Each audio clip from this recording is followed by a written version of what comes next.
This week, we're putting math to music and counting down our top 5 songs with a number in the title. From classic rock anthems to pop chart toppers, these tracks prove that sometimes the magic is in the math. So grab your calculator or just your headphones and let's start counting. Stay with us. Get ready for the 3324 podcast, where lifelong friends Dean Legiro and Eric Kuber share their love of all things music and movies. Dean has directed short films and is a music trivia buff. And Eric, trained in audio engineering, brings his extensive knowledge of music and film to the conversation as they discuss, debate, and celebrate their favorite albums, films, and much more. Welcome, friends, to the 3324 podcast. Eric, that was. I'm looking at the nod of approval. That was profound. It was also like I'm kind of impressed. I'm trying to think. Like, are we still talking about the same thing here? Or are we like? I was fucking like. I hope so. Breaking Bad. I mean, it's like I'm thinking numbers and I said math, not meth. Well, okay. So there's that part of it. Maybe I need to clear that up for everybody that just listened to the intro. I said math, not meth to the music. Nope. And not sometimes the magic is in the meth, but the magic is in the math. That's a whole other list. What kind of music? What kind of music to do meth to? That's a whole other show. That's a whole other set of hosts and a whole other lifestyle. Straight from Albuquerque. We'll leave that to the 2433 podcast, the backwards. The Bizarro podcast, dark realm version of the 3324 podcast. So, but Eric, this is a very interesting episode because we have done redos before. Yeah. Right. We've taken swings at episodes, and for whatever reason, usually it's a technical reason, we have to kind of cancel it. We'll wait a little bit, and then we'll take another swing at it. We've never waited a year. No, we have not. And to be honest, you guys forgot about it, but I didn't. Right? When I mentioned it, you guys, oh yeah. Yep, that's right, we did. Oh my God. But here's the thing. I thought it was earlier this year that we did this episode, and it turns out it was last year, like over a year ago. So I was kind of right, but not all the way right. I thought though anyway, we talked about the Colors episode. Yeah. And that I thought that was the redo. Right? We did Colors because we couldn't, because the numbers didn't work out, so we just decided to do Colors instead. I thought that was the redo. It was kind of a substitute. We did a top 5. We did this top 5. But we had some really bad audio issues, a whole bunch of crap going on. So I just said, let's just scrap it. But I wanted one of our guests, Jonathan Clark, to come back on again. And I'm like, I don't want to redo a top 5 right away because it's just like we kind of know what's coming, know. So we came up with a different top 5. We did that one. And then this one just kind of fell to the wayside. And then I'm like revisiting stuff. I'm like, wait, we never really... I think a year. I thought it was less, but now a year is plenty of time. So that being said, we're doing the top 5 songs with a number in the title, and we've got the 2 guests that were on the original episode. They're back with us. So let me introduce Mr. Jonathan Clark first. Hello. Welcome aboard.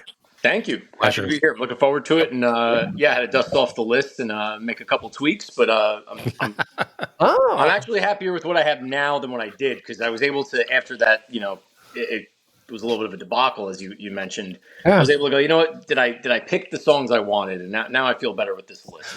I feel sometimes when you're doing these things, you want to go with what you think you should do, as opposed to what you really want to do. So that's it. Let's put a pin in that comment, and we're going to circle back to it. Also joining us, they have the same last name. I'm not sure if they're related. Christopher Clark. Yes, we are related and share a name. It's good to be here. The brothers Clark. Yes, it is. Weird? Because we have all the guests' names in a hat, and I just pulled them out, and it was both like random. Ironic that they both have the last name. That's very interesting, Jonathan. You brought that up, and much like Eric, did you have your notes? Do you have the notes from last year, or did you just kind of I do not. No. So you make okay. So let me ask you: did you make a totally? Do you remember if this list is a redo or is it somewhat? I think for the most part it is. I mean, I'm sorry. For the most part, it isn't.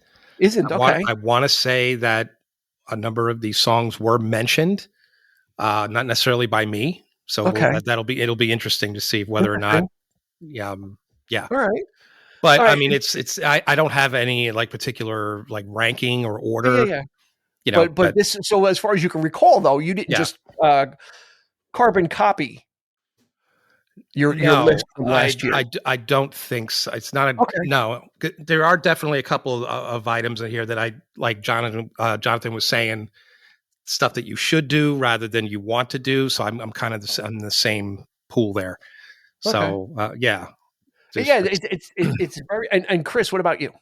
I looked at my list and I was pretty happy with it, but then I started thinking about other songs that I maybe might want to swap out, and I actually started going through like old playlists and stuff, and one song came up, just like it came up in a playlist, and I'm like, oh, I can't believe I didn't think of that one the last time. And then there's another one that is kind of like a song that always makes the family playlist that I had forgotten about the last time, so I wanted to include it this time.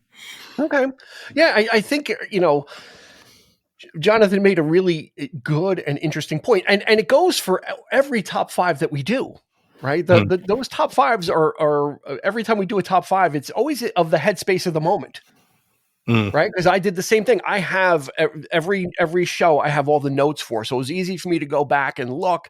And I looked at it, and I'm like, you know what? For the most part, I'm happy with it. I changed the order. And I did take something that was in the honorable mentions and move it up. But Jonathan hit it right on the head, is that when we do these lists, and Eric always, in the beginning would always make a point like, this is not written in stone. And it really isn't, because it's of the moment, right? And maybe in a year you've been exposed to maybe there's been songs that fit this criteria that have come out that you fell in love with as well, right? There could be something newer. Or like Chris said, there could be just ones that you kind of didn't really think about that have bubbled back up in your life. So I'm looking forward. One more point. I don't know if I did this the last time, but I had asked you, should we be using actual numbers? Or are we writing out the number itself? I could tell you that my list right now is all numerical. The actual number, the actual number, right? Got it. So okay. I tried to steer away from. I've got a combination of both. I've got numbers, and then I've got them written out as well. So either one, as long as it's not FORE for 4. Like that. Right. Like, yeah. If it's spelled out the numbers correctly, THREE, then you're good, or the number 3. And I think I made this point the last time too. I think I recall saying that it wasn't as easy to find a lot of songs, especially by your favorite artists. I went through an entire list of all of my all-time favorite artists, and there's very, very few songs with numbers in the title. It's amazing how. Sorry, go ahead, Chris. No, I was going to say, to your point, I was on the phone with my wife's brother the other night, and I told him this was our topic, and he started just like going through artists. He's like, Pearl Jam's got to have a song with numbers in it, and then he couldn't find it, and then he was like, well, what about Soundgarden? Oh, there's only one, or like, and he just kept like, writing, and there were tons of artists that he would go through, and he's like, I can't believe there's not another song with a number in it in this one. So. See, so you can't necessarily be a homer on this and say, oh, maybe you can. We'll see what develops. But let's dive in, because we want to get to it. We want to do a couple of honorable mentions. The playlist will be available on YouTube Music, so we will put all that together. We'll put it on YouTube Music. We'll share the link, and if you so desire, you can either hit us up on Instagram, Facebook, YouTube, or within your podcast platform app. You can send us a message and send us your picks. We will add it to the playlist, so it is a dynamic and growing playlist. So that being said, let's get it cracking. So I think we'll do Jonathan, Eric, Chris, and then I will that will be the order that we do. So we will in honor of the 50th anniversary of The Lamb Lies Down on Broadway, we will throw the lamb into the slaughter, and that is Jonathan Clark is our sacrificial lamb.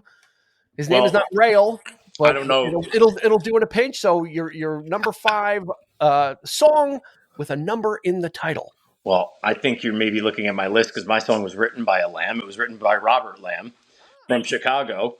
So I was going to go with, to Eric's point about like not recognizing numbers and songs, I was going to go with 25 or 6 to 4. And then all of a sudden, like, wait, I like questions 67 and 68 much better. Mm-hmm. So I pulled that. I love this song. And one of the most interesting things when I was reading up on it today, and it's almost like I have to listen back to it now after reading it again, that the horn section has no rests in the entire arrangement, that they play continuously from the first bar throughout the whole song. And the song lasts, upwards of 6 minutes, that they never stop, which I think is just amazing. And that song, just the popping of the horns is fantastic. And, Chris probably knows this. I didn't realize this was their first single as well. So, I don't know. It's my wife and I, when we were dating in college, it's kind of random to college kids in the aughts. We listened to Chicago all the time. That was on. It was on. It really was on. Repeatedly, and this was a song that we both loved, especially because the title is just funny when you find out it's about his relationships in the 67 and 68. But it's just that song, the way it starts off with and his voice and everything about it is really it's solid. I mean, and listening to it, him and you hear Peter Cetera singing. That's their first single, and if you were to go to the, which I love, the cheesy hits of the '80s, you could see the direct line from the two if you listen to them side by side. Yeah, great choice. Early Chicago. We're never gonna. Eric and I are never gonna have a problem with non-'80s Chicago picks. Absolutely, yeah. And as time as that the whole era gets further into the rearview mirror, the 70s stuff becomes even more potent, when contrasted. Not, the 80s was what it was, but the 70s stuff, it really holds its own and is really the legacy of Chicago. That is a fantastic choice. That's a fantastic choice. Indeed. Kick us off with some Chicago. I love it. And don't forget that, as you're listening, come up with your list and get in touch with us. Give us your picks, and we'll put it on the playlist. So kick it over to Eric for number 5. Okay, so number 5. I think I picked my original choice was from the same soundtrack, but I decided to go at this time. I went with Bobby Womack's Across 110th Street from the movie 100 Across from 110th Street and Jackie Brown. So they both appeared in, I believe my original pick was Strawberry Letter 23. Yeah, it was. So I went with this one instead because I like this song infinitely better. And I never get tired of this one, especially when I watch the movie and it just kicks in and I just love it. Yeah. Yeah. So. Yeah, wow, that's right. You had the Brothers Johnson. Yeah. Which was a good one. Across 110th Street is no slacker either, especially like when it plays at the beginning of Jackie Brown. It's very dramatic, but I just love it. It's lush. But there's another version, an interesting version with Los Lobos. They did on an album called The Ride. I think it was the early 2000s, and Bobby Womack appeared, and it's actually 2 songs, but he sings both. Vocals on both tracks, and they kind of mesh together, and it's a very kind of stripped down version, almost like an acoustic version. But there's that that very percussive thing, that Latin thing going on, so it adds to the flavor of the whole the ghetto vibe, and so now you're dealing with 2 points of view there, so the LA scene and that kind of thing. So it's just this, so check that version out too. That's an interesting version, but this original is just fantastic. So, yeah, I love that old school R&B, soul kind of stuff. So yeah, it's just killer. Yep. There we go. We are cooking. We've got some high numbers, 67, 68, 110. Christopher Clark, are you gonna get us into the single digits, or where are you going with number 5? Actually, no, and this is not by design, considering my brother just did question 67 and 68. One of these songs that always ends up on a family playlist for the car for like road trips is one that's a favorite of my daughter's, and my son actually rolls his eyes when he hears it now because she puts it on playlist so frequently, and that's Summer of '69 by Bryan Adams. I knew it. I knew once you said what your brother said, I knew what was coming. And I loved. I've always loved that song from when I was a little kid. I remember my dad having that Reckless album and seeing the video on MTV all the time, and just that opening riff is just so undeniable, and just the whole lyrically, that whole just like I feel like I was that kid at some point playing in garage bands in the summertime with my friends and stuff. So the lyrics are somewhat relatable. It's just a really cool tune, and it's very hooky, and it's an earworm that you love getting when it gets stuck in your head. So it's just a great tune. Yeah, we actually have to do an episode about Reckless because I have that album, and that was a killer album. Yeah, it's an amazing record. Yeah, it's almost like the '80s version of The Stranger. Yeah. That's fair. There's so much like hits on there, and then even the lesser stuff, the lesser hits like that they maybe made a music video for but never charted.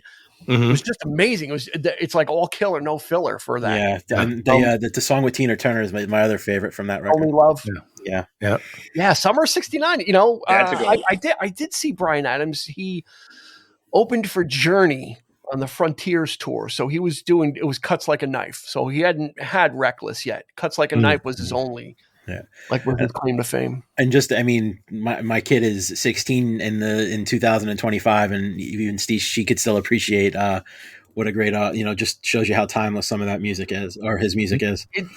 It's in the genes. I'm sorry. With the Clark pedigree, with knowing your dad, and then knowing you and your brother, it's not a surprise that these things are being passed down to your children as well.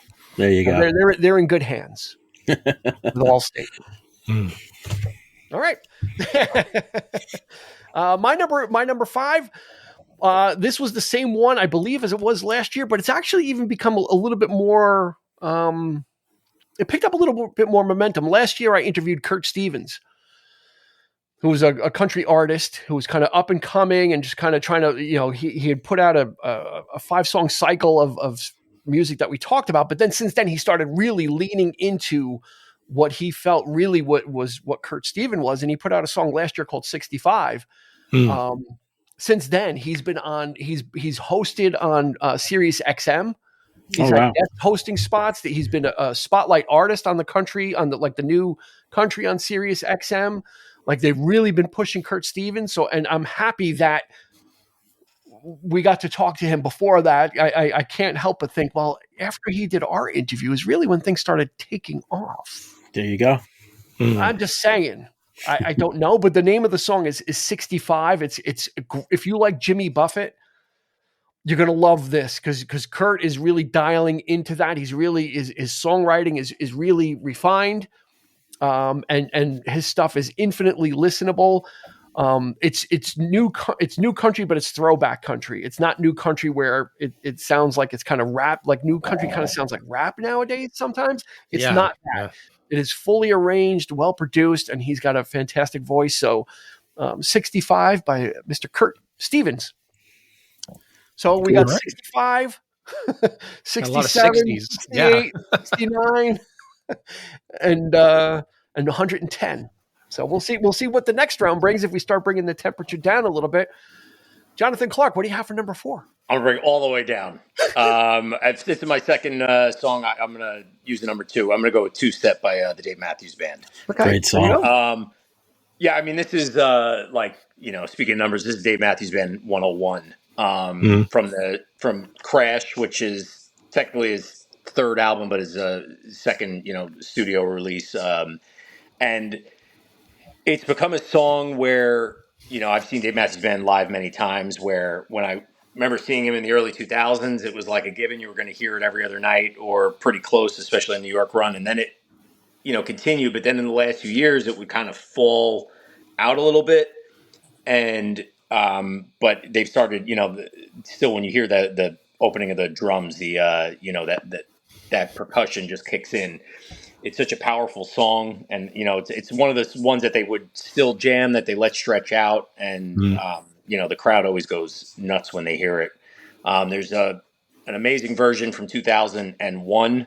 I was at the show. They played it at Giant Stadium, and it was one of those nights where there's impending weather the whole night, and then right as it got into the song, the skies opened up, and it was one of those concert lures where it feels like everybody was there. So I'm sure that they weren't, but they'll tell you they were. But no, just great. And the line "Celebrate We Will," because life is short but sweet for certain, is like a Dave Matthews classic. So that's my number 2. Nice, great tune. Yeah, no stranger to the existential lyrics. You really go deep there, Mr. Matthews. So Dave Matthews. Yeah. That's my favorite album. I think Crash. I remember. Yeah, that I one go between that and that before These Crowded Streets. But the first 3 records for anybody who's listening, they're great. I mean, there's not one bad song. Yeah. They're all like greatest hits records. Yeah, they're all great. Chris is right. They're all greatest hits, and you forget how great they all are, and when you go back now and listen, you're like, oh my, there's no bad spots. Yeah. Cool. All right, Dave Matthews Band, number 2, right? Number 2. All right, Eric, can you match that? What do you got? Oh, I got. You mentioned. I'm sorry, but you mentioned the Lamb, so okay, we have to go there. All right. I've been listening to it a lot lately because of the re-release. Because of the re-release, yeah. So, Chamber of 32 Doors. There we go. Just a very, very stark. You can't get any more prog than this song. So good. It's just really, really great. Moody, gothic, and even I didn't. To describe this album is beyond words. I don't know what the fuck it's about, to be honest. I mean, I can't follow the story either. We were, to revisit it and to listen to the entire thing all the way through, and it was just a really great experience. So I know it's a homer choice, but there it is. So Steve, I'm going. Steve Hackett is playing New York next week, and he's doing like highlights from the Lamb, and that's one of the ones he does. I'm really looking forward to seeing that one live. Wow. So do I need to find the remaster version online, or I really liked it. To me, like, I was always one of those Genesis fans that appreciated the Lamb, but always felt like it got a little draggy towards the end. And when the remaster came out, I got a new appreciation for what Phil Collins and Mike Rutherford really do as a rhythm section. I felt like it made the bass and drums pop a little more. And I actually, the last few times through the remaster, I felt like I enjoyed and appreciated the record more than I had in the past. So this particular track really stands out. I think they did a great job on this one.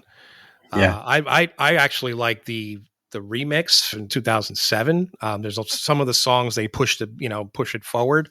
But there are certain tracks like this one, especially, that, like Chris was saying, that bottom line, that bass really, comes out, and Phil's playing those like heavy drums even then, so it's like almost a precursor to what would become that famous drum sound in the 80s, definitely more gated and unique, but he was never a stranger. And especially on this record, he was channeling Bonham.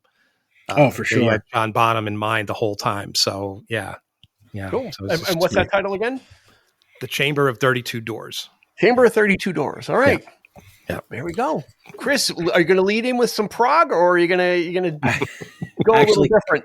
Quite the opposite. When I was a kid, and my brother can probably attest to this too. We both got really into punk music, and I read a book like when I was in my 20s called "Our Band Could Be Your Life," and each chapter was a mini biography of a bunch of different punk bands, and one was by the band Husker Du, and it's not a band I really got into beyond, like, I think the one album that everybody knew and had was Zen Arcade, and then in that book they talked about their cover of 8 Miles High by the Byrds, and they do this really punked up cover, and Bob Mould is a very emotional singer, and it's just I love the guitar tone on it because he uses like this cheap like flying V copy through like a, not through a tube amp, and like, it's a solid state amp. And so it has this like really distorted and pushed out sound. And he sings with like again, for some people might say, "Oh, it sounds like he's caterwauling," but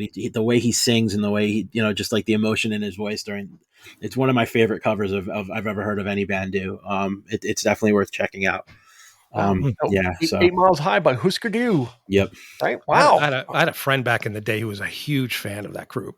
And I just, one of those things, I mean, there's certain stuff that appealed to me, but they're an interesting band, and they change it up, quite a lot too. So, I mean, they went from like a hardcore band in like the early 80s to like their later records are very melodic and like, there's a lot more, like true, I guess a lot more like pop elements to their songwriting, but like it's really interesting where you fall, like, what the sound is for a particular record. Mm-hmm.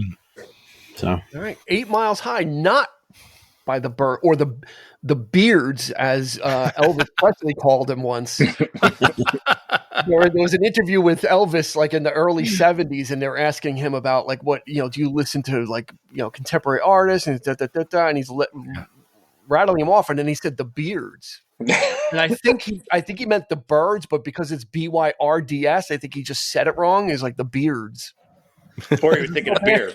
All right, or he had a couple of ludes and didn't know what he was saying. That could be it too. He had a peanut butter and banana sandwich waiting for me. There you go. Off the stage, so slipping the pill in the middle. There you go, and the bacon. Yeah. All right. I'm. You know what? Since Eric kind of opened the door to Homerism, I'm going to go with Homer here. This was on my honorable mentions when we did the episode, but I never even I don't even think I ever mentioned it as an honorable mention because I was like, I'm not going to. But and this ties into what we were just talking about before the show is Four Little Diamonds. I knew. Yep. From the album Secret Messages. Oh yeah. And the more I'm listening to this album, the more I'm understanding that this was meant to be the last ELO album, and because he wanted it to be a double album, which would have taken care of his contract, and the record company said no. This is a very guitar. Now, the more I'm like really, really listening, it's a very guitar forward album. There's a lot of guitar work on this, and Four Little Diamonds is probably the heaviest, right, Eric? Of like, down. That's probably the secret sauce to this record is that track. Yeah, because it's very the harmonies I love on it. Yeah, there's just a very but it has a lot of that 80s polish to it. The keyboards and all that, but still, as you say, that riff really sells it. It's a great track. Yeah, he just hangs the song on this riff, and this heavy guitar, and it's just very uncharacteristic, somewhat uncharacteristic guitar playing for Jeff. Also, especially in the 80s when they were going towards the synthesizers. Secret Message is really, there's a lot of great guitar work on there, and some of it very sublime and very really nice. Yeah, but Four Little Diamonds is not that. Four Little Diamonds is down and dirty, and it was hanging out in my honorable mentions. But I'm like, you know what? I'm making a change this year and bringing it up. So there we go. Number 4. I got twice of what Jonathan's is, but half of Chris. I got double the 2, but half the 8. There you go. There we go. My crazy mind is connecting all that. All right, number 3, Jonathan Clark. What do you got? I'm not going to try to do any math, but I am going to do my Homer pick. That we're on that. So when I mentioned I feel like you had to pick the songs that you wanted to pick. That I got to have 3 Little Birds. I got to have the songs that are known. I was ignoring my favorite band, who's on the jam band scene, but they're also indies. Band Goose, who's taking off like a rocket the last few years. They sold out the Garden and taking flight like a yes. That's true. Okay, but they have a song called 726, and I'm gonna put on the playlist. I'm gonna send you the live version. Don't worry, it's not 30 minutes. It's only 7. But it's the studio release from 2022 is a little more refuel, if you will. Like it has like that like you're in a dream kind of feel, but live it has a driving tom rhythm that is repeated the entire track, so it has a really great beat underneath it. It's very it's a reflective song, it's a sweet song, and his voice, that's what kind of sets him apart from other jam bands, is that their singer's voice is phenomenal. And it really comes through on this song. And again, the drumming is what has always drawn me to this song. And it just has good memories for me hearing it live. And it's a song that if I were going to say, hey, you should check out this band, they're not what you think they might be, this is the kind of song I'd play for you. Okay. Are they local to New York? Because it always seems like Goose is playing in the New York area. So they're from originally from Wilton, Connecticut. The main. See, and I live in Connecticut. Yeah, and they are very much an East Coast band, and when they play around here, they sell out. It feels like they play in Fairfield a lot. There's a venue called the Fairfield Warehouse. They used to play there. I mean, they played there years and years ago. They've outgrown that in the last few years. But they are very much a Northeast band. Yeah, cool. All right, Goose, we got it, and not to be confused with Top Gun, not that Goose. No, not that Goose, or the band Geese. Talk to me, Goose. Yeah. Talk to me, Goose. Talk to me. Talk to me, Goose. Talk to me, Eric. What do you got for number 3? All right. There's been recently there's been a resurgence of a lot of the female artists. Kind of, there's that Lilith Fair doc that's out there right now. Sarah McLachlan's starting to come around. She's got a new album coming out. So I decided to take a gander back. One of my wife's favorite records was Mother Mother by Tracy Bonham. And I just took there's a song on there called 30 Seconds that I decided to kind of just dive into the entire album. And it's actually a really good record. I was like, wow, where the hell was it? One of those, where was this kind of thing, and 30 Seconds, I was like, you know what, this will make the list, because this is, why wasn't this a hit? I don't think it was. I don't even think it got any airplay. Might have been one of the deeper cuts on the record. I'm sure she probably did it live, but it's just a really good, and it's not like sort of real hard edge, but it's very melodic, but also very melancholy at the same time. So just one of those tracks. But this was a really good release, and just sort of, one that sort of just slipped in there and kind of slipped out again. She should have been bigger. Yeah. I mean, she was a one-hit wonder, right? It was just Mother Mother, and then she kind of like fell off the radar. Pretty much. Right? But she made a few albums, and she toured a lot and everything. And I've seen her, like, I haven't seen her personally live, but I just a lot of videos online and stuff like that. And she, with the violin, she comes out, and then she's just, she's really good songwriter too. So because she was kind of bubbling under, and kind of on the cusp. Mm-hmm. And then, whatever happens, unfortunately. So 30 Seconds.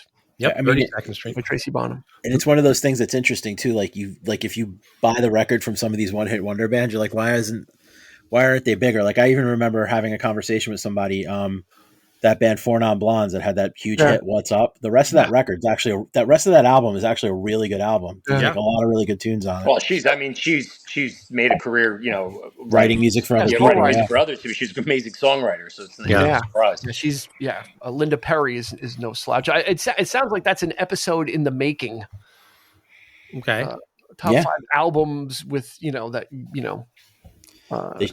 bands that should have been bigger. Yeah, or don't sleep on these old albums or something. We'll come up. I'll put it into AI. They'll give me a title. There you go. I'll attract the masses. Christopher Clark, number 3. What do you got? This is not from a one-hit wonder. I remember the first time I got a copy of Physical Graffiti. This was the song that stood out to me more than any other, and that's 10 Years Gone by Led Zeppelin. Just that the like, I guess whatever effect he had on the guitar on that song is just, it's amazing. And it's just like, it starts out with just Jimmy Page's guitar and Robert Plant's voice, and kind of builds from there, but like kind of keeps that same like slow groove tempo, with John Bonham doing what John Bonham does best. And it's always to me been a standout track for Zeppelin, and one that I don't think gets as much attention as it should. Yeah. I love it. I think I actually had that one on my list last time, or it might have been an honorable mention. I know I definitely had it on the list, but maybe I didn't quite make the cut, but it was there. Yeah. So I don't know. Dean, we're only 1 year gone doing this, so it's there you go. I got them all day. Got them all day and all night. we keep the show going long enough, I still won't get exhausted. I'll still have plenty of material to go. So 10 years gone from Physical Graffiti. Yep. Mm-hmm. Awesome. All right. I'm glad it kind of worked with Kismet with Eric about how, he's like, oh, I looked at the Lilith Fair and all that kind of stuff because this artist was on my list and she remained on the list, and it's 1,000 Miles by Vanessa Carlton from 2002. That's a good one. Yeah, it's a great song. One of the most iconic piano openings. Yeah. Mm-hmm. Yeah, it really is. Immediate, like a time warp opens, and you're immediately into the early 2000s when this type of music was kind of going away. Like it was like this would still kind of hit. The string arrangements. I mean, it hits all the ear candy stuff for me. Her vocal is kind of like that kind of teasy, I don't want to say childish, but kind of innocent, young, youthful vocal that she has. Playful. That's what it is. Playful. It almost sounds like she's got a piece of candy in her mouth. It's like a sweet and sour, right? She hits those like those 1,000 like she's sucking kind of like an apple, sweet and sour candy or something like that. It's like really like tart, her voice, it's like, but it's youthful. It's kind of youthful, playful. Yeah. Vocal. Yeah. And like I said, that piano is just so sweet. The way it's just kind of weaves in and out, and then you have the violins, like just really hitting at the right time. Yeah, those hooks are like they're so unmistakable. Right away, man, with that song, like what it is, and the whole thing. Yeah. It's. I hosted a trivia, and I did one of the rounds was songs without the lyrics. Mm-hmm. And I did that one. So, I took the vocals away. Everybody got it right. Even like the young people, like kids, like, oh yeah, I know what that is. So. I saw her open up for Third Eye Blind. Talk about there you go. About a 2000s tour if there ever was one. Yeah, she opened up. I believe Goo Goo Dolls were on that show too. So I think that was the bill. It was Vanessa Carlton, Third Eye Blind, and Goo Goo Dolls. Yeah, it was there we go. Good. But that's the 90s, 2000s in a nutshell. And you just put a capper on we just did a Goo Goo Dolls episode. Yeah, and I said Third Eye Blind was like the brother of Goo Goo Dolls at the time. Like you couldn't mention one without the other. Yeah, they really. I mean, that first Third Eye Blind album. It's a number of counts. Third Eye Blind. I mean, that was iconic. Yeah. All right, why don't you lead us since you're on a roll? Hit us up with your number 2, Jonathan. So the first time I know who I was standing next to when I heard this song was my brother. We would go see, and we would still see them whenever they play punk band Rancid, and they had a number of hits. But before they would come out, they would put this song on full blast, and I mean blast like you could feel your teeth rattle. How loud they would play this song before, and that's 5446. That's my number by Toots and the Maytals. So it's from just an iconic reggae artist who passed away not too long ago, Toots Hibbert. Yeah. And just the give it to me one time. I mean, it's like automatic. You have to pound on whatever you're sitting there. You have to like knock on the door or anything.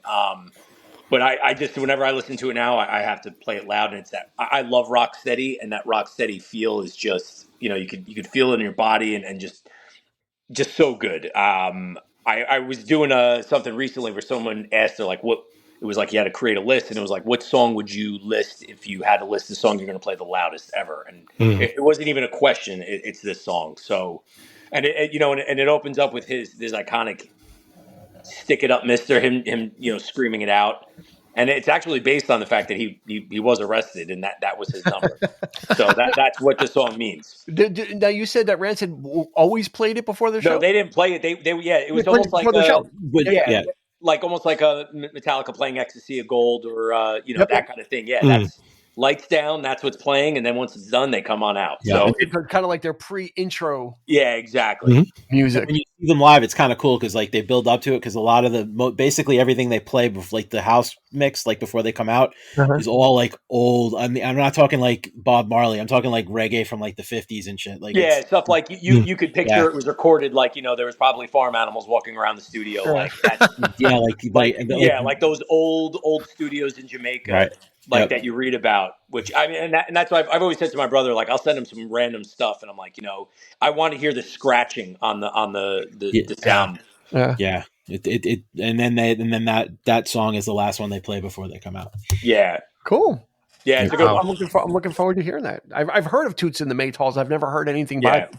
So absolutely looking forward to that. All right, Eric. Okay. Deuce. Let me down. Deuce. I'm flipping, going back and forth with this one. But I think I'll go with, I think we might have been on the list, somebody, but it wasn't by me. At least I don't recall. 1979, Smashing Pumpkins. So Melancholy it's another album. Yep. It's a great choice. That I was listening to recently, just kind of revisiting that as well. And another amazing piece of work. I can't believe somebody actually made an album like that in the 90s. Like that was very few and far between. Double album, so ambitious and so eclectic. It's such a hit. It was massive. Yeah. So, but that song, I think it was it was actually a song that it wasn't originally was supposed to be on the record. I think from what I understand, it was recorded, one of the last tracks that he recorded, maybe because there wasn't enough, perhaps maybe sort of quote unquote hits. Maybe I don't know if that's, if I'm right about that, but I think that's what I read somewhere, that it was just not, because if you kind of listen to it, it's a little bit of an outlier to the rest of the album, I think. But it's a very unique. Has a very unique, catchy, right? Yeah, catchy song. Now, since you, I think we need to have a discussion, Eric. Should we ban Smashing Pumpkins from us? Because you know what, Corgan has a podcast, and he's doing a good one too. He books guests that we would potentially maybe get, and because he's got a podcast, because every celebrity has a podcast now, he's dipping into our pool. Yeah. And he talks to everybody too. I was going to say, there are people he interviews. He's like, where the hell did that come from? Like he just did Daryl Hall. Like you would never expect Billy Corgan to interview Daryl Hall. Right. Yeah. Right. So we will have to. You and I will have to take a meeting and discuss what we're going to call the Corgan Initiative, and see. Carefully strategize, and if we do any top fives, we'll have to send out an edict to guests. Yeah. No Smashing Pumpkins. Okay. Is it the last one? He got the 1979. Yep. I love Smashing Pumpkins, but he's taking food out of our mouths. So can't have it. I can't have it. The commiserating competition. I can't have it. The commiserating. We're not telling what you got what to do, but you can't listen to Corgan. No. Don't bring him into this room. Oh man. Christopher Clark, what do you got for number 2? So this is one that I remember as a kid, and my brother could probably attest to this too. When we were really young, my mom worked at night at Wanamaker's in Cross County. Wanamaker's. And when my mom was working, my dad would listen to music really loud in the living room. Loud. Like real, like if we had I don't know how the neighbors didn't call the cops. And this was one he used to play all the time, and I got a real appreciation for him as I got older. It was Humble Pie, and it's a song 30 Days in the Hole. And Steve Marriott is, I think, level of like Robert Plant, Freddie Mercury, like that level of singer, and at least in this country, never really got his due. And to me, 30 Days in the Hole kind of really shows what that band was about, and like what a great singer he really was, and was able to like, really call up that R&B flavor in a really, in a really believable way. And it just, he was awesome. So I feel like they need a little of. Yeah. And then of course that Frampton would believe, and he'd become like known. He left right before that song came out. Yeah. And then he would put out a live album, and no one ever heard of the guy, and it becomes huge. Yeah. One of the biggest selling live albums of all time. And then he puts out an album called I'm In You. Yeah. Which is, and then he was in that, And I'm thinking about that. Like back then, it seemed kind of innocent, but when I just saw something with that album, and it was like it was a video on YouTube. It was like guess the album cover, and they took all the stuff away. Yeah, and it was that, and I'm like, I'm saying it. I'm saying them to the TV as it's coming. I'm like, I'm in you, Peter Frampton. I'm like, wait, oh man. And the one thing it doesn't work anymore. And the funny thing is like when he comes up, like my dad really likes Peter Frampton. When he comes up, the next words out of his mouth usually are the Sergeant Pepper movie killed his career. That's the he was dead before that. He's dead already. Wow. Yeah, I mean, you killed it because even Frampton said he because he had such big popularity from this live album. How do you follow it up? That he went into the studio, needed to capitalize, get something out really quick, and that's and yeah. But you know what? The guy's still around. He's made a career. He's well loved and beloved. Some of the stuff he's put out recently is cool. He's done a few. He did this great instrumental album called Fingertips. I think it's called, and there's a really good cover of Fingertips. Fingertips, a tribute to Tony Iommi. And come on, Eric, that was a good one. There's a great instrumental cover of Black Hole Sun on it. I'm on fire, and this is non-alcoholic beer as well. There you go. All right, so Humble Pie, 30 Days in the Hole. Yep. The story of Andy Dufresne. There you go. All right, my number 2 has I swapped it with 1,000 Miles. Actually, it was in reverse order, but it still stayed. And I hear the song, and I still love it as much because it's so clever. It's so fun to listen to. 50 Ways to Say Goodbye by Train from 2012. It's just got that Tex-Mex mariachi feel to it with the horns. It's got clever. It was supposed to be called 50 Ways to Say You Died. But they really that wouldn't, and the lyrics refer to that. The lyrics refer to it about ways to say that you died, and the song is about that. It's about literally like, how am I gonna? We broke up, but I don't want to say we broke up, so it's easier for me to tell people you're dead. And the song goes through all the different ways. She got eaten by a shark, fell out of an airplane, run over by a purple scion. It's just like got lost in the desert. It's just a fun, and it must be a fun vocal exercise for Pat Monahan because it's a lot of rapid fire lyrics, like and I'm sure they edited it in the studio, but it's just a great fun song that has stayed with me, and I'm like I still like it. It's a fun, poppy, catchy song. I like that it's a little bit morbid, that he can't deal with it, so he's telling us it's easier to tell everyone she's dead than that she broke up with him. So it's just a fun it's a fun little ditty. But if you ever listen to it, read the lyrics along with it, because it's just she fell into quicksand. It's just all these rapid fire ways. That's hilarious. That he makes up that she's dead. And how could you leave me on Yom Kippur? And it's just all this. Oh my God! It's so weird, but it's jammed in, and it's done smartly in a great pop rapper. That's all I have to say about it. 2012. All right, nice. We're on to number 1. Yeah. On to number 1. Don't answer the question, but this is a rhetorical question. Does your number 1 have the number 1 in the title? We will find out very soon. And it's a clarion call to everybody listening. Go ahead and hit us up on Instagram, YouTube, Facebook, or use the message feature in your podcast app and send us your picks as well. And we will add this to the dynamic YouTube music playlist, and we'll have a link in the show notes. So you can, once you're done with this episode, hit the link in the show notes and you can hear all the stuff we're talking about. Probably best if you just hit shuffle. You'll probably get the most eclectic. You might get everything from me in a row. Who knows? But when you hit shuffle, you're literally rolling the dice, and that's when I listen to them. That's the way I like to do it too. This way, I don't know what's coming, and I get something different. And oh wait, that's mine. So I even enjoy listening to the playlist as well. So here we go. We're sailing into number 1. We're going to do a couple of honorable mentions as well. So not only are you going to get 20 songs, you're going to get more than 20 songs on this playlist just off the bat, just to start off with. You're getting a decent car ride's worth of material. So Jonathan Clark, number 1. All right, so my number 1 stayed from the list. It's Land of 1,000 Dances by Wilson Pickett. I love that song so much. I absolutely love this song, and just him from the second he says 1, 2, 3 to the horns. Um, the energy that comes through this song, and I mean, I've always loved it, but recently, and it happened more when I started playing drums a few years back, I started really paying attention to the drums, and like this is the definition of what it sounds like to be in the pocket.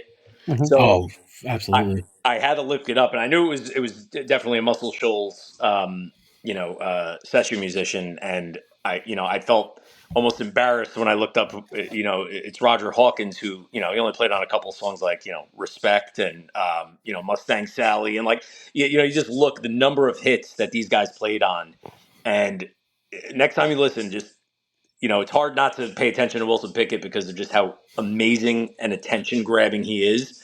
But listen to the drums of just how in the pocket is all I could say about it. And I will tell you, I read somewhere, and I don't know if it's accurate, that there are only 16 dances listed in it. So it is false advertising. But just a fun track, and I mean, I challenge anybody to say it's not enjoyable. And I came right back to it. That was the one where we were making the list. I was like, there's no doubt that's my favorite song with the number in it. Wicked Wilson Pickett. Yep. Yeah. And I was proud of you talk about, your kids knowing stuff. My daughter today was on the car. She's like, isn't this the end of that movie with John Candy and Dan Aykroyd from the 80s? And I'm like, man, how you knew it was the end of Great Outdoors? I showed it to you once when you were like 8. I'll take it. There you go. You start them early. Yep. Start them in the womb. Land of a Thousand Dances by Wilson Pickett. Your number one, pick it. Great choice. Great choice. Thank you. All right, Eric, what do you got for number one? Well, number one, was going to be my number one, but I think I'll save it for an honorable mention. But as many times as we talk about the Beatles, we've never done a John Lennon episode. No, no solo, we're just Lennon by himself. So I went with number 9, Dream. Beautiful, beautiful, sublime music on that. He's channeling Beatles.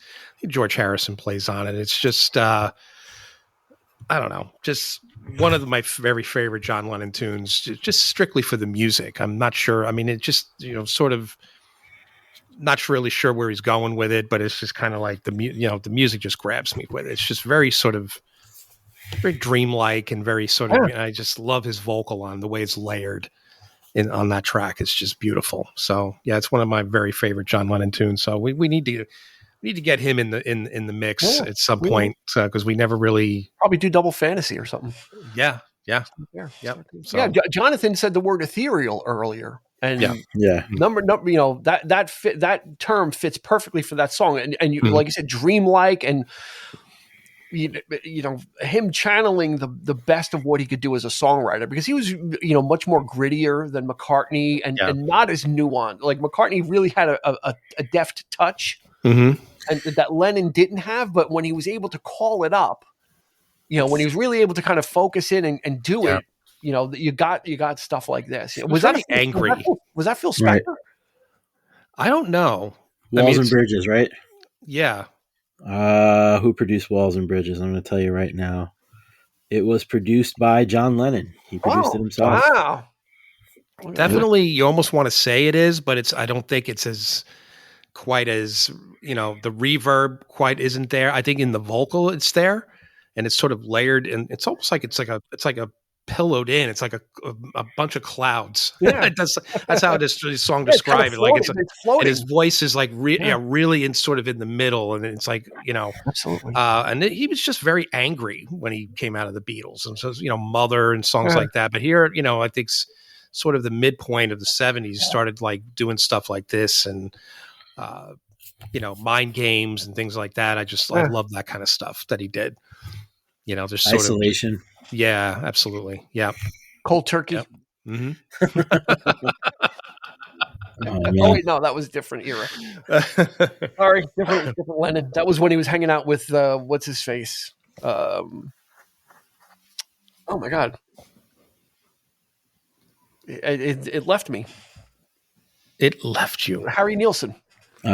Oh yes. Those guys that devastated California when Lennon went out to California. That's all they did was drugs.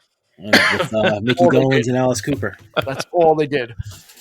Okay, awesome. Number 9, Dream. And you know, I don't know if I've ever read an article about it, but there had to be some obsession with that number because obviously Revolution number 9, and right. there's got to be some significance. I don't think I've ever read anything about it, but there's got to be some significance with the number 9 in his life because it keeps shows up every so often. So. Yeah. All right, Christopher Clark, what'll it be for number 1? Barbershop Quartet number 8. No. Mambo number 5. No, you never saw that Simpsons episode where they were like a barbershop quartet band that got famous, and it was like a play on the Beatles. So there's one scene where Barney goes, "This is going to revolutionize barbershop quartet," and it's him burping and it just kept going, number 8, bleh, number 8.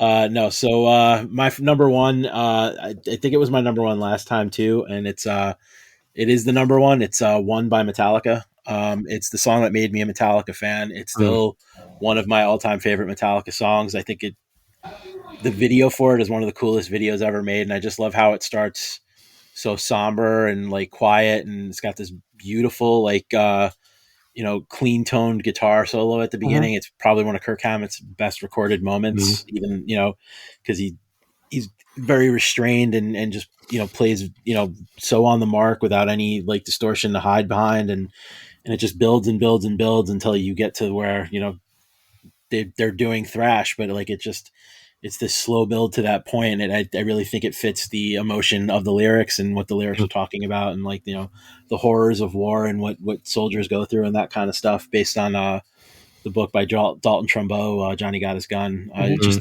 It's one of those songs that's always stayed with me, and it's really the song that made me a Metallica fan. So yeah, I think it made a lot of people too. Yeah, it made a lot of people Metallica fans. Yeah, it absolutely did. And, everybody loves to get on Lars about his drumming, and rightfully so in a lot of cases. But, as Chris and I have discussed, on our own about how that album, technically, he does a very good job. I mean, it really is one of his best drumming performances on that album. So it's soup to nuts. It's great, except the fact you don't hear a bass line. But the production that's is terrible. Another episode. You mentioning the structure of the song, how it kind of starts. I think that's what reeled a lot of people in. Yep. The world of Metallica, because then it builds to that. And if it had been a traditional quote unquote Metallica song, might not have done it. People are, I don't want to hear that. Right. But when you're listening to a song that kind of it's almost kind of like The Last in Line by Dio. Yeah. Right. It has like this kind of mellow beginning that then transitions into something else. So you're pulled in. You're already listening to the song. You're like, oh, okay, what is this? Then all of a sudden it's like darkness, like it just becomes an assault. But you're already there. You're already like in it, and it's like, oh, holy crap! Like what just happened here? And it really kind of fits like the lyrics, because that's at the point where he's talking about like what this person who's faced this trauma from war, this physical trauma, is really dealing with, and the voices and the noises that probably go with experiencing something like it. I think it's more brilliant than people actually really do give it credit for or realize. Chris, how long after short after the death of Cliff Burton did that come out? He died in September of '86, and let's see, Injustice for All. That was well after it, wasn't it? No, it was like a year or two. It was only 89? Like a year or two. 89. Injustice for All came out in. I'm trying to see here. It came out on August 25th, so almost 2 years. Almost exact, just under 2 years after Cliff Burton died. Which is kind of, it really is a fast turnaround. I mean, think about it by today's standards.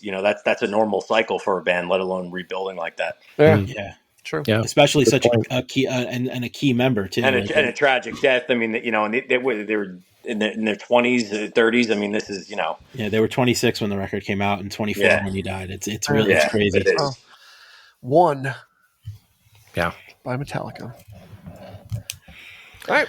My number 1 is the same number 1 as the last time, but for everybody here that's listening, it's the first time you're hearing it. And it has the number 1 in it, but not only does it have the number 1 in it, it has the number 1 in it 3 times. And when I had a radio show back in college, there were times when you had to use the facilities. You got to find a song long enough to facilitate the facility use.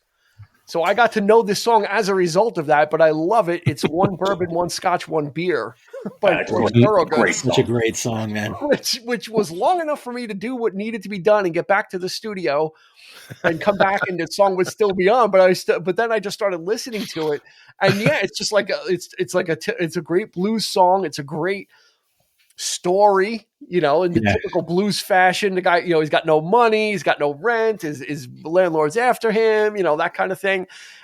But it's just very sedate. It's just like the vocal is very matter of factly. It's almost like he's playing guitar and talking to somebody. That it's not really a song. But then when the chorus kicks in, it's a full on song, right? The payoff is awesome. When you get to the payoff, it's so good. Yeah. I have a big thing like about artists that you could just tell right away who it is. I always say, like, think about all the people who picked up a guitar.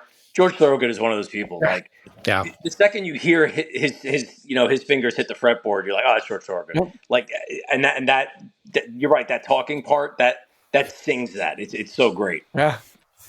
I drink alone. Oh my God. And then what I always associate with that was when my kids were little, we used to drive to Myrtle Beach every year, and we would stay at this one resort called the Breakers. And during the day in the summertime, they actually got a local DJ from one of the radio stations to come out and like spin records while people were on the beach. And I'm not exaggerating, had to be like 400 or 500 pounds. And the way he would end his set was with that song, and he would air guitar and lip sync to the entire thing while it was going. And I'll never forget it till the day I die. Some things can't be unseen. Yeah, there you go. Exactly. All right, that is our top 5. We've gone through that. Now we always try and do a couple of. We've got time for like maybe 2 or 3 honorable mentions if we go through them pretty quickly, as long as everybody's got them on hand. And Eric definitely does, because he swapped out his number 1. So I want to hear that one too. I want to hear what kind of dipped out for him. So let's start off. We'll try and do 2 of them. And see how far we get. So, Jonathan, you got one honorable mention for us? This is a little bit of left field, but this is some of the music I grew up on. 128 by the Mighty Mighty Bosstones.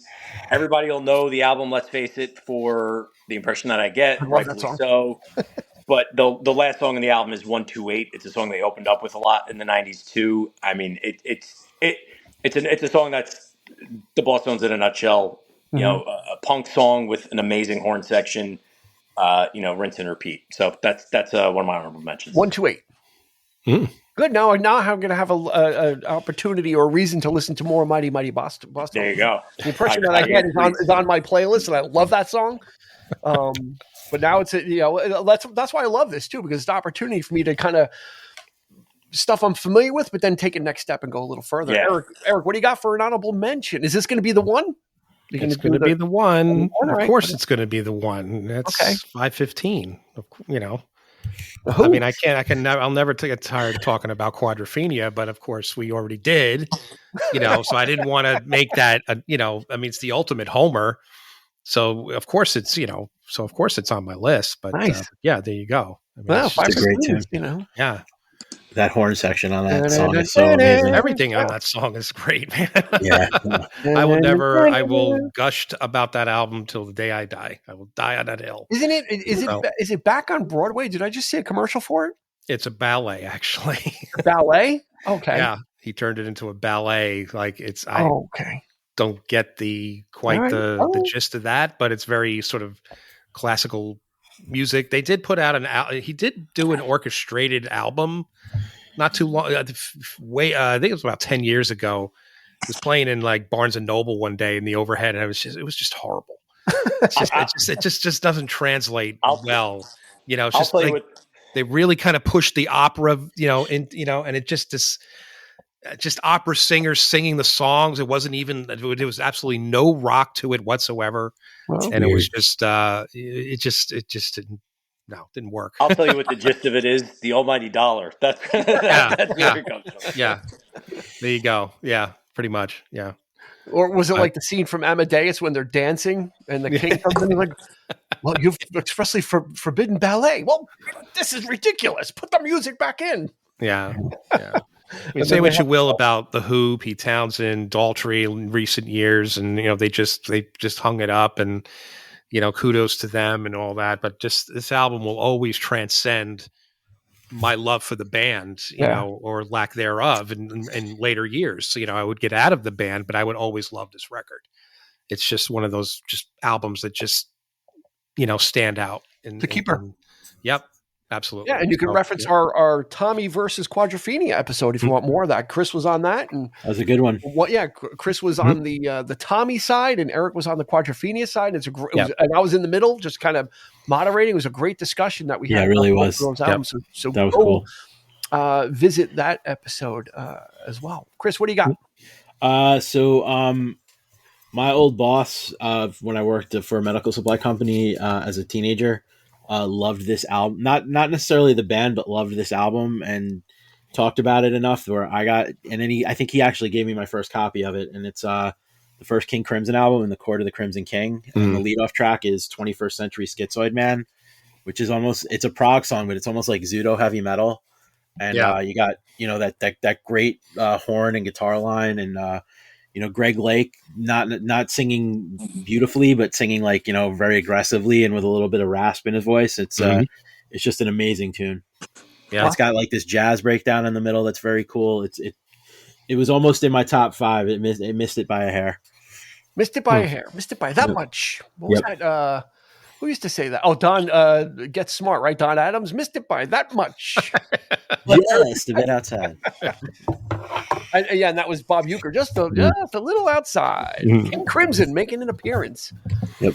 The ever eclectic Robert Fripp, and chucking people in and out of the band, but always sitting in that chair.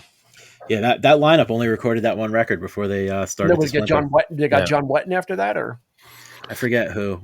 Actually, Boz Burrell from Bad Company was in the band for a little while. And I forget when he came in. Cool. Wetton was later. I think Wetton was on the red lineup, right? Yeah. Yep. Yeah. Okay. All right. See that? Keep learning. Stick with us long enough. You keep learning. All right. What am I going to do? I'm going to switch up what my honorables were, and I'm going to go with this one. This was in 1988 was the era when I would buy a CD or a cassette for one song, and what.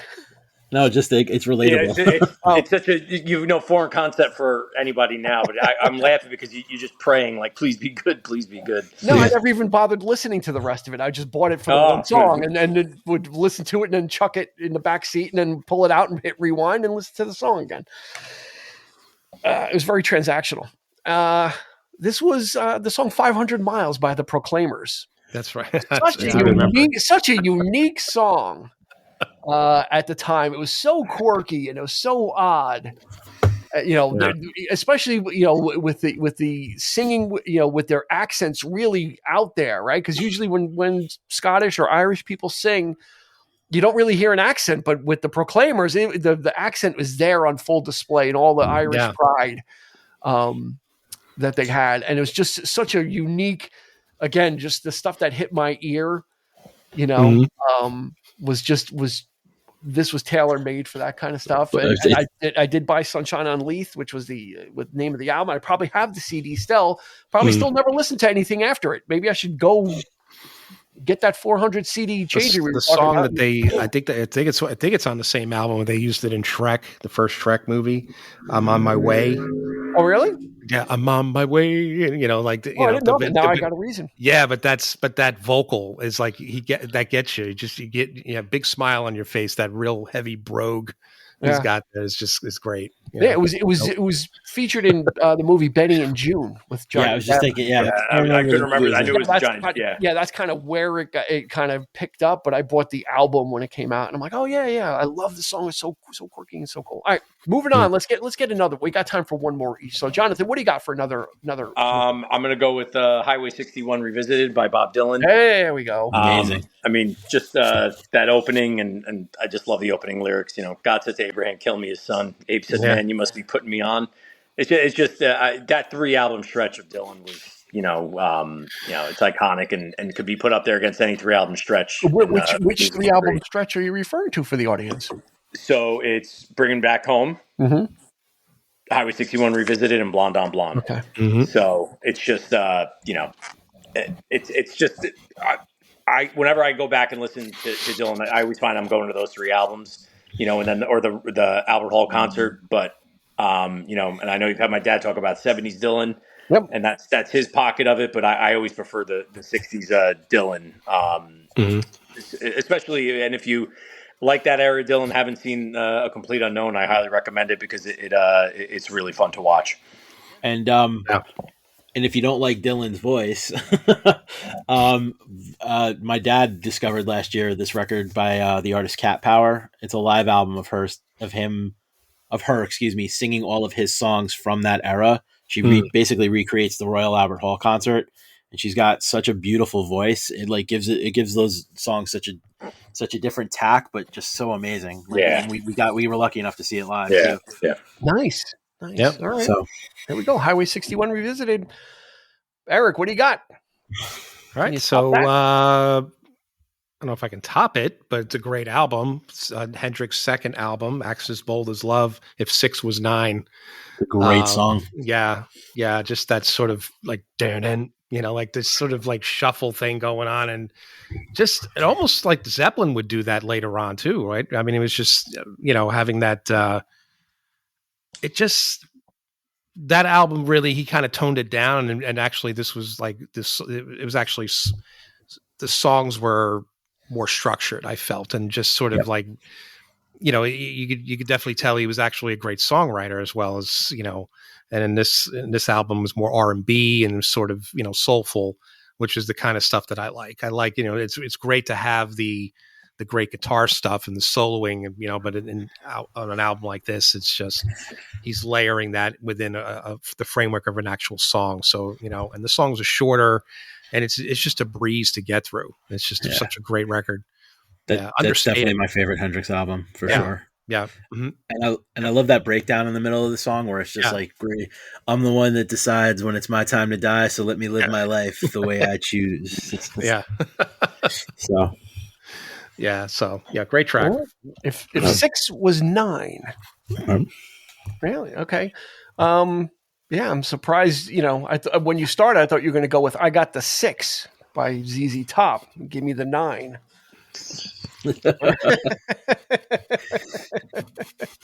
another gem of poetry. Yes, there you go. Book of Billy Gibbons from the bearded men.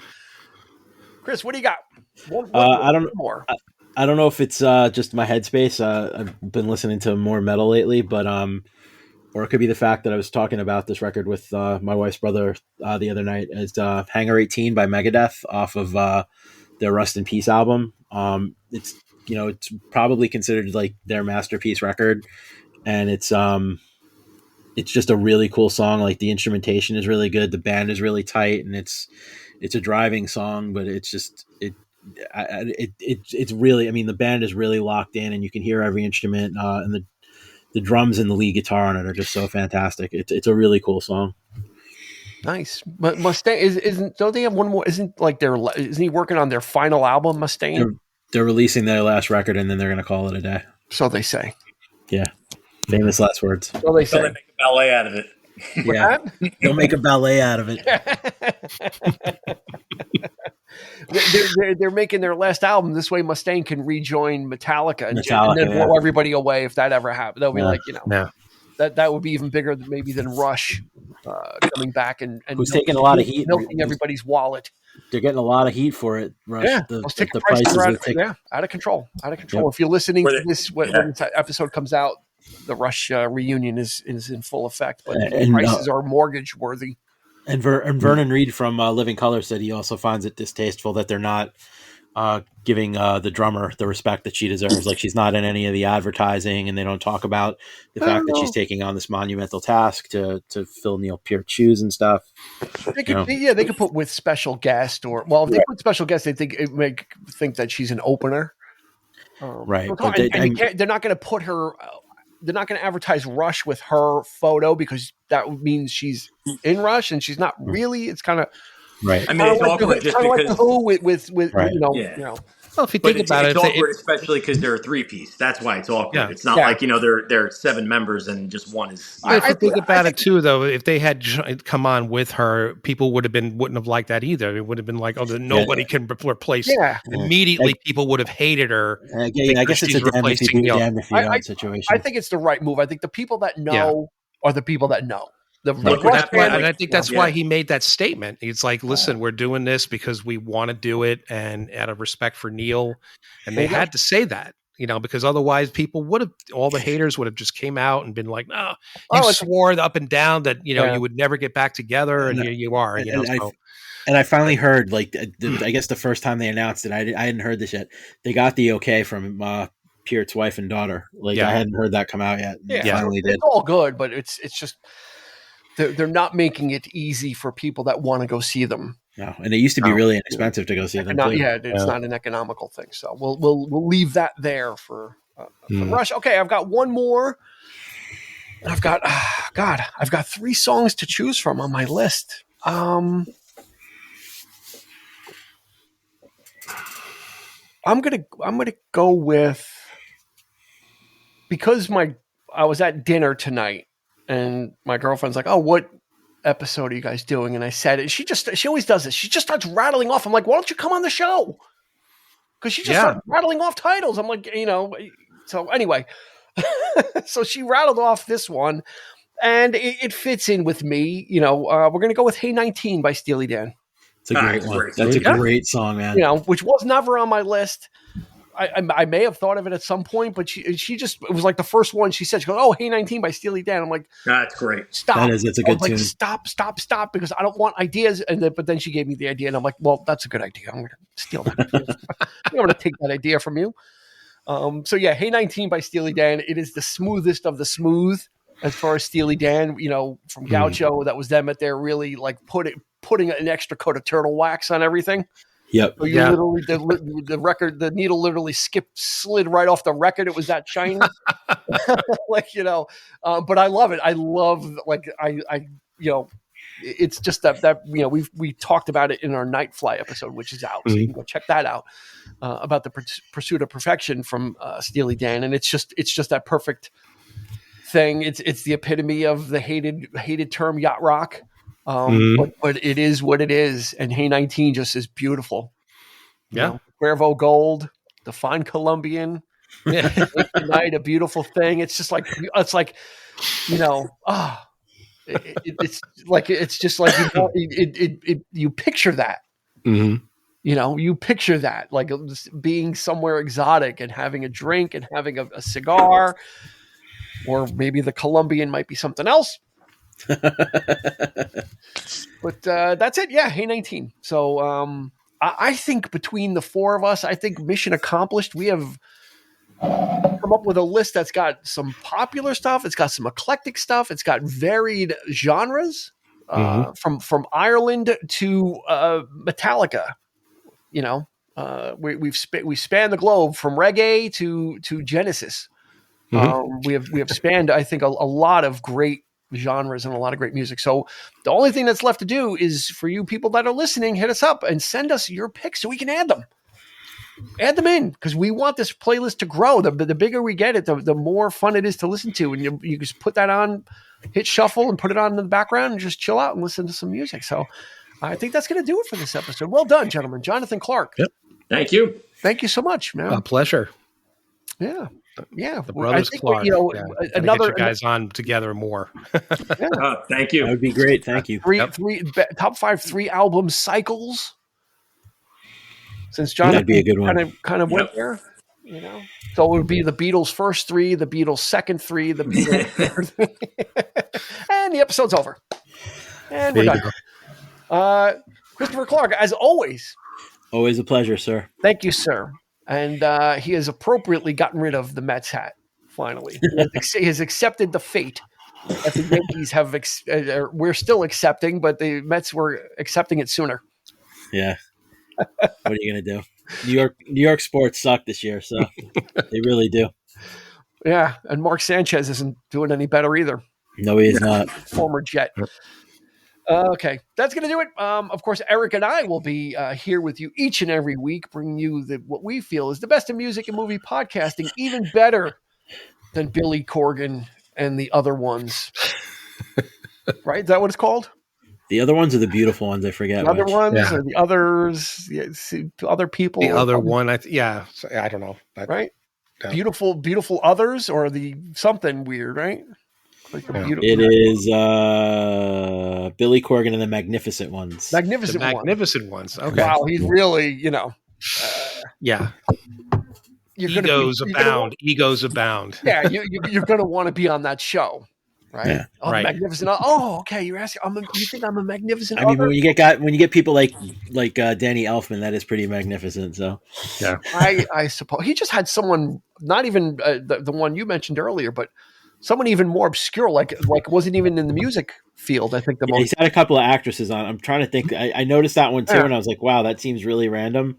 It was here. Let's see. It was Youngblood, Daryl Hall, Devo, John Cowell, Mary Lou Henner. That was the one that was. Yeah, Mary Lou Henner.